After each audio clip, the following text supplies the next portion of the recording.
Hola, muy buenas noches. Bienvenidos como siempre una vez más a Tendencias. Qué gusto compartir con toda nuestra audiencia los temas de interés, de actualidad y como siempre con la compañía de expertos, especialistas que nos prestan su voz, conocimiento y también formación para ayudarnos a entender el contexto de muchísimos hechos de actualidad que además también en medio, Juan, de tanta información que rueda por todo lado, a veces decimos, bueno, ¿qué es lo que está bien? ¿Qué es lo que está mal? ¿Cómo debemos proceder? Juan Fernando Jaramillo, buenas noches. Caterina, buenas noches a usted, a todos los televidentes. Y bueno, vamos a tener un tema hoy que es estira y encoge, porque la verdad no hemos podido descifrar cómo detener la invasión, la deforestación y el tropel que tienen los hipopótamos en el Magdalena Medio, traídos por el bien ido Pablo Escobar Gaviria. Sí, señor. Pues para ello vamos a darle la bienvenida a nuestro invitado de esta noche, el doctor Julio Aguirre Ramírez. Él es médico veterinario forense, que valga la claridad porque además su especialidad nos va a permitir saber un poco también la ruta que tomará Colombia con las recientes decisiones adoptadas frente a esta especie. Doctor Julio, bienvenido a Tendencias. Muchas gracias, Caterina y Juan, y a todos los televidentes. Dichoso de estar aquí en este programa y bueno, compartiendo este tema que sin duda es polémico. Así es, muy polémico, doctor Julio, porque además el ministro del Medio Ambiente, Carlos Eduardo Correa, anunció que los hipopótamos que fueron traídos al país, como bien lo decía Juan, por el narcotraficante Pablo Escobar, son incluidos ahora en la lista de especies invasoras, con base en los estudios técnicos y científicos. Empecemos por clarificarle a nuestra audiencia qué significa que un hipopótamo sea declarado una especie invasora en nuestro país. Correcto, Caterina, miren, para esto tenemos que hacer un recuento de lo que significa Colombia en materia de biodiversidad, su situación en el mundo y la manera como a partir del año 97 se emite un documento donde se da cuenta de la situación de las especies en nuestro país, es decir, de la diversidad biológica. Allí nos damos cuenta que hay una serie de especies amenazadas y amenazadas sobre todo por el interés que tenemos los seres humanos de hacer traslados y de, digamos que, tener satisfacción en el tema de conseguir recursos a toda costa. Esto ha generado que en el 2011 se generara un plan nacional de intervención contra especies invasoras y que luego se reconocieran las especies amenazadas. Entonces hay unas categorías de especies amenazadas por diferente tipo, digamos que por diferentes razones son especies amenazadas, y en ese sentido el país dice, bueno, ¿cuál es la causa de la amenaza? Identifican 5. Una de estas amenazas es la invasión de especies biológicas. Entonces, cuando tenemos invasiones biológicas, las especies que están aquí en Colombia, digamos que nativas y silvestres, empiezan a sufrir una amenaza, y es que si yo no compito en la misma medida que esta especie foránea, nueva, exótica, pues yo tengo el riesgo de desaparecer. Y definitivamente la estabilidad de los ecosistemas depende de nuestras especies nativas. Por tanto, hay que hacer una protección específica para ellas, las que han convivido aquí. Si vamos a ver los ritmos de la humanidad, ya para que comprendamos pues en términos generales, las especies biológicas cambian, interactúan y eso es natural. Pero lo que hacemos nosotros, los seres humanos, es acelerar el proceso. Y cuando aceleramos el proceso, no le damos espacio a la naturaleza para que haga una acomodación. Entonces, como la acomodación es más lenta que nuestro deseo de tener especies, como en el caso que explicaba Juan del extinto capo, pues entonces la naturaleza responde como puede y de esta manera las especies invasoras usualmente ganan la batalla y es ahí donde el país debe tomar decisiones. Nosotros Gana la batalla, sí, Juan, claro, eso es muy importante tenerlo en cuenta. Nosotros los colombianos somos muy fanfarrones y claro, y poniendo un elefante, así como lo hacía el propietario y director del periódico El Espacio, ¿cierto? Que iba a África, mataba animales, los traía, etcétera, etcétera. Colombia todavía y aún tiene ese tipo de personajes fanfarrones. Todavía, y yo creo que no es un tema de Colombia, sino también en América Latina. Hoy estamos viendo cómo el tráfico de fauna, que es una de las principales economías ilegales a nivel mundial y en países megadiversos como el nuestro, Juan, tiene un renglón sumamente importante. Hoy usted puede conseguir sin ningún problema cualquier especie de la fauna silvestre. Si usted tiene el dinero, lo consigue y puede tener en su casa leones, tigres, guepardos, nutrias, el animal que usted quiera. Ahora, si usted quiere un animal de afuera que le genera mayor estatus, digamos que una mayor aceptación en su grupo, un gorila o cualquier primate o un reptil, usted simplemente paga y por el tráfico de fauna lo tiene aquí, pero ojo, cuando estos animales empiezan a ser mal manejados, por ejemplo, con el caso de serpientes, ya la gente ve que la serpiente crece, que se forma un problema, que es un riesgo, lo libera. Y cuando lo libera es que vienen los riesgos. Entonces, ese animal empieza a consumir los recursos de la fauna nativa y es allí donde se genera el gran problema. Y eso es lo que nos ha pasado además con los hipopótamos. ¿Podríamos resumir, doctor, cuáles son esos estragos que han causado los hipopótamos en nuestra flora, en nuestra fauna, en el río, además porque están acabando incluso hasta con sus heces el oxígeno del agua? Correcto, mire, Caterina, eso no es un tema que sea responsabilidad de los hipopótamos, ni mucho menos. Porque los hemos tildado que los hipopótamos están generando mucho daño. En definitiva, es una muestra, una consecuencia del daño que nos hacemos nosotros mismos. Inicialmente eran muy pocos hipopótamos, contados con los dedos de la mano, muy pocos. Pero el control que se hizo sobre ellos luego de la toma de las propiedades del extinto capo, pues dijeron o hicieron caso omiso a su restricción.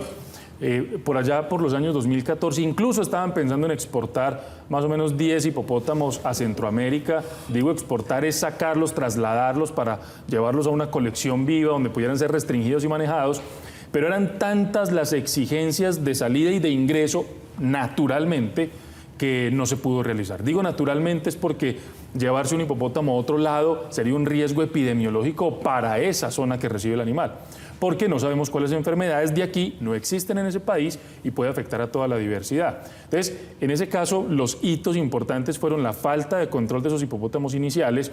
Luego, lastimosamente, el Estado colombiano se equivoca, le da muerte y trata como un trofeo a uno de esos hipopótamos. Obviamente eso genera una conmoción nacional e internacional, rechazando estos actos de barbarie, porque una cosa es hacer un control de una especie, otra cosa es ufanarse como si fuera un trofeo. Eso definitivamente no está bien, y eso hace que se genere una debacle sobre opiniones que están de lado y lado sobre el correcto control de estas especies, y es lo que nos tiene hoy también en el mismo debate, pero digamos que avanzando en esa declaratoria de especie invasora, que ya lo incluye dentro de una normativa donde efectivamente hay que actuar de acuerdo a los protocolos que ha determinado el gobierno. ¿Estamos encartados? Estamos muy encartados porque era más fácil manejar 4 que 130.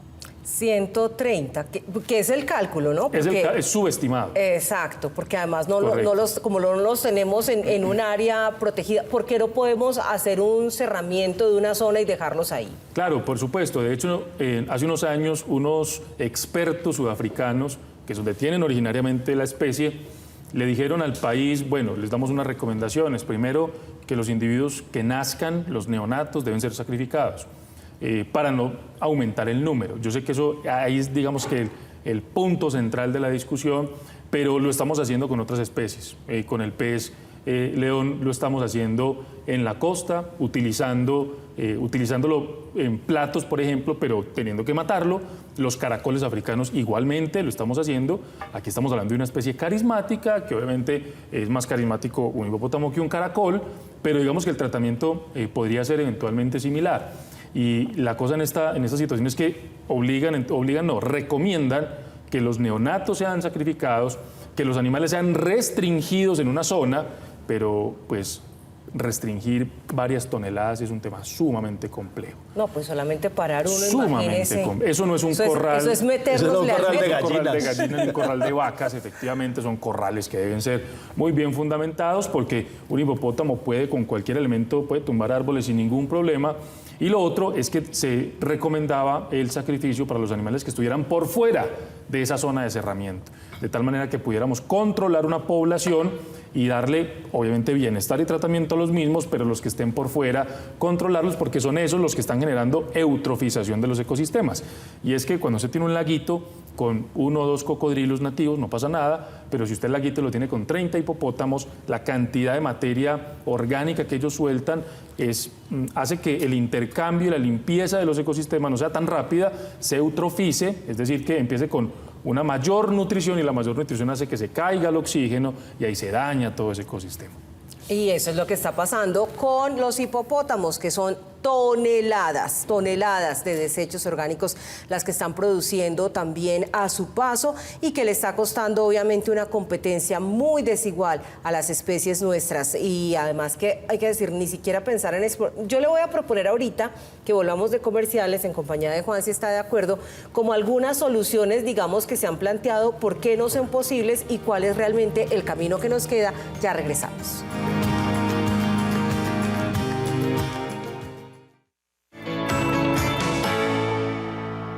Este segmento es presentado por el Área Metropolitana del Valle de Aburrá, Futuro Sostenible.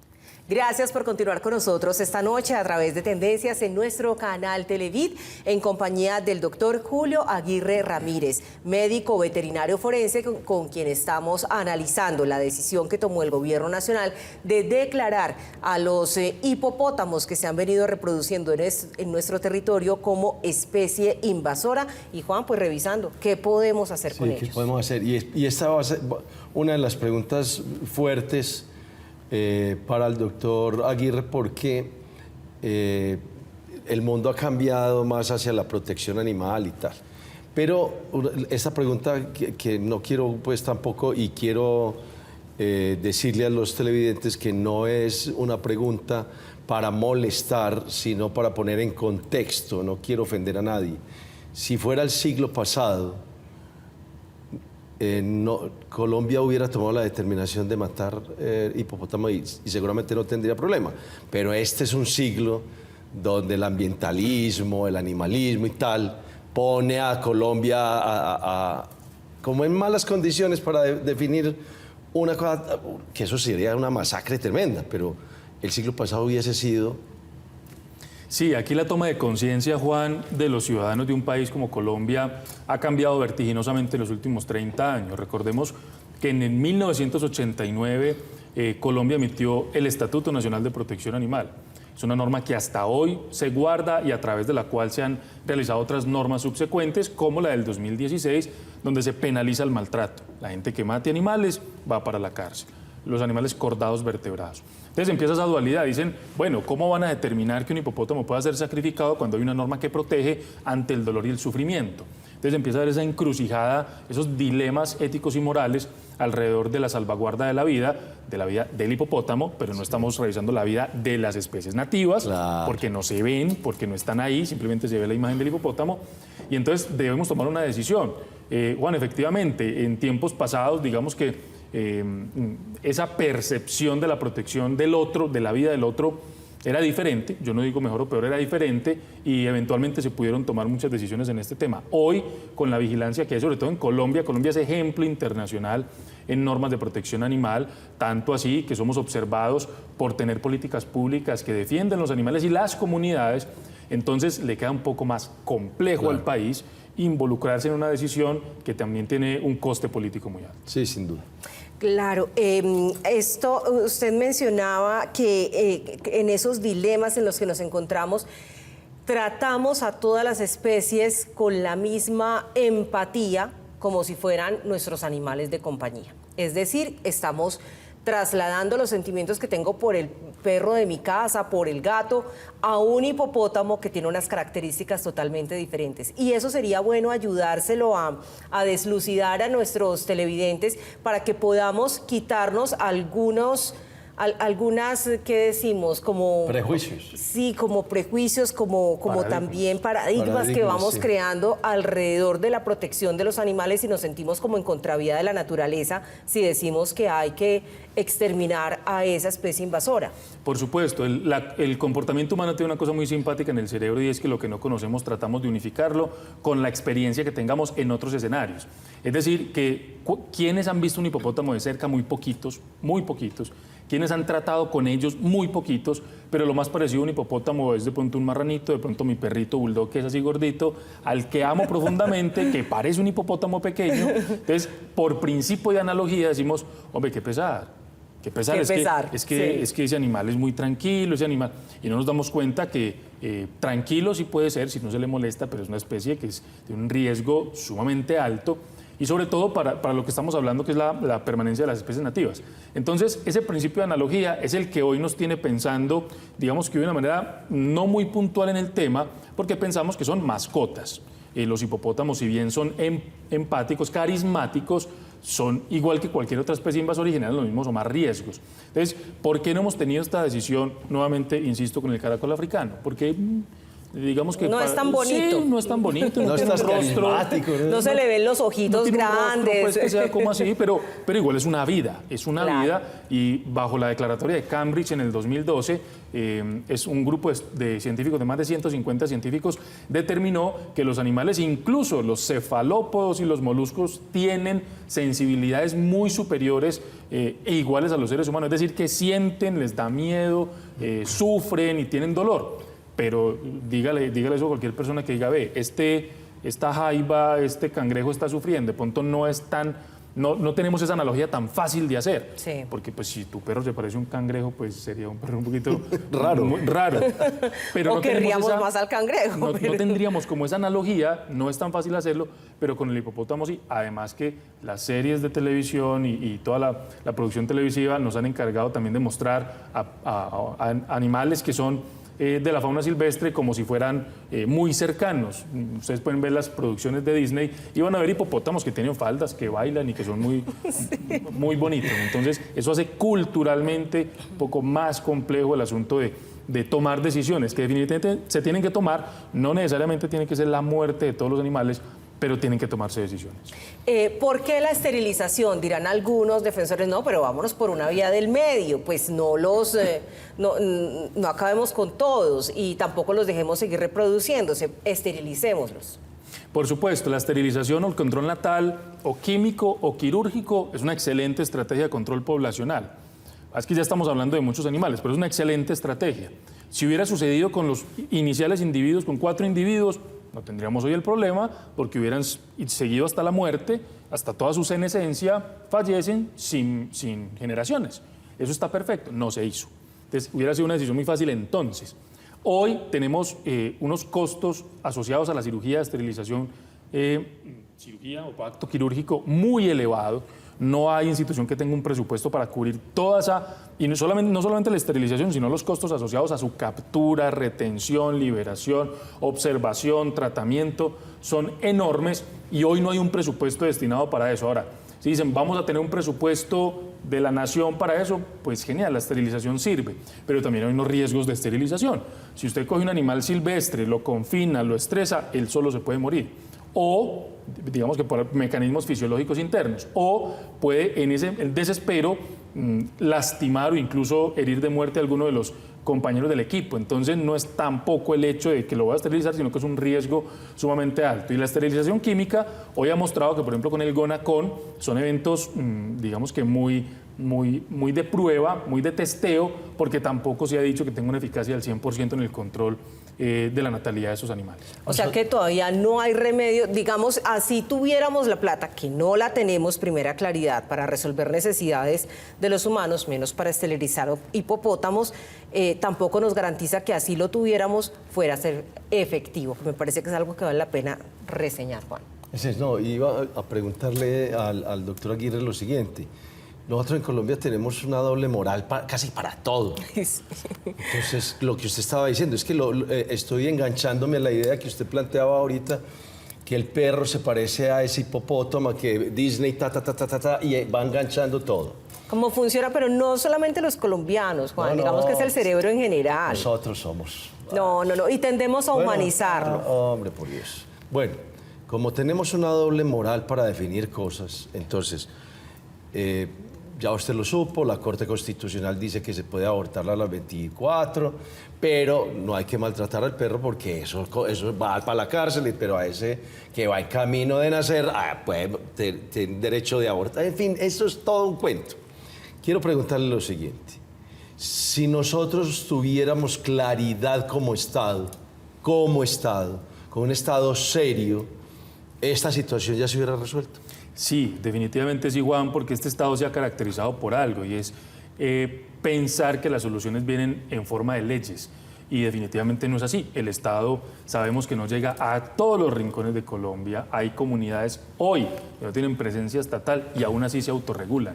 Aún así tienen determinantes que les permite estar tranquilos, con seguridad, con convivencia, sin presencia de una ley. Pero cuando entendemos que las soluciones están en forma de ley, tenemos hoy no sé cuántas miles de leyes, creo que vamos más de 2000 leyes, eso se vuelve inmanejable para la población civil entender qué puede y no puede hacer. Entonces empezamos a hacer uso de la moral y la ética para decir, bueno, yo considero que esto es bueno o que esto es malo, y finalmente estamos, digamos que siendo objeto de la manipulación que en nuestro cerebro están unas ideas infundadas donde tal vez ni siquiera las podamos explicar. Entonces yo creo que sí se hubiera podido resolver si no pensáramos en leyes, pero sí en acciones determinantes. No hay una ley que me diga a mí, usted puede esterilizar 4 hipopótamos. No tiene que hacer una ley, hágalo. No hay una ley que me diga, vamos a hacer un cerramiento de estas especies y controlarlas para que no se reproduzcan por fuera del lugar donde estaban. No hay que hacer una ley, es una determinación. Y así igual hoy. Pero hoy podemos hacer una declaratoria o incluirlos en especie invasora, pero no tener acciones después. Es que daría igual. Usted declara invasora esa especie.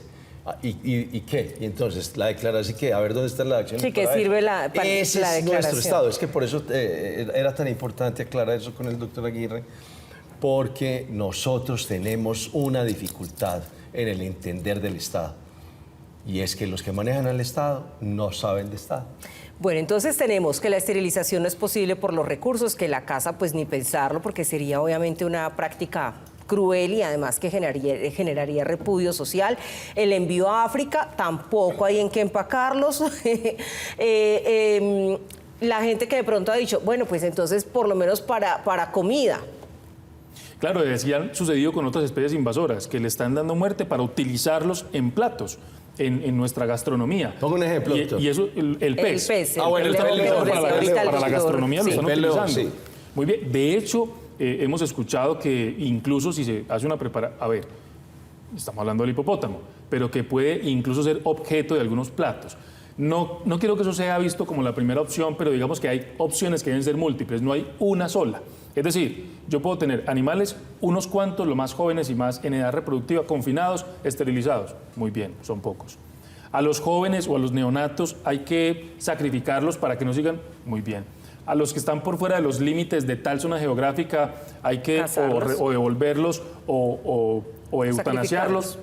Igual. ¿Trasladarlos a otro país? No, porque no lo van a recibir por el riesgo que hay tan grande en términos epidemiológicos y sanitarios. Y genéticos, además. Imagínense ustedes que tengan ustedes una familia de 130 personas con los mismos abuelos de siempre. La consanguinidad va generando y ha generado hoy individuos que no son viables, más pequeños, muy enfermos, cojos, con enfermedades genéticas. Entonces, ese núcleo genético no es apto para someterse a la inclusión de otro ecosistema, por tanto no se pueden llevar a otro lado por todas estas razones. Entonces, hay que tomar un poco de varias alternativas para intervenir esta urgencia de protección biológica de nuestras especies. Bueno, tiempo de reflexionar entonces sobre su presencia, los efectos en nuestro medio ambiente. Esperamos que este espacio y la compañía, por supuesto, del doctor Julio Aguirre Ramírez, médico veterinario forense, pues nos haya podido dislucidar mucho más el panorama. Doctor, muchísimas gracias. A ustedes por la invitación, Caterina Iván. Buenas noches. Muchas gracias, Caterine. Qué cosa tan...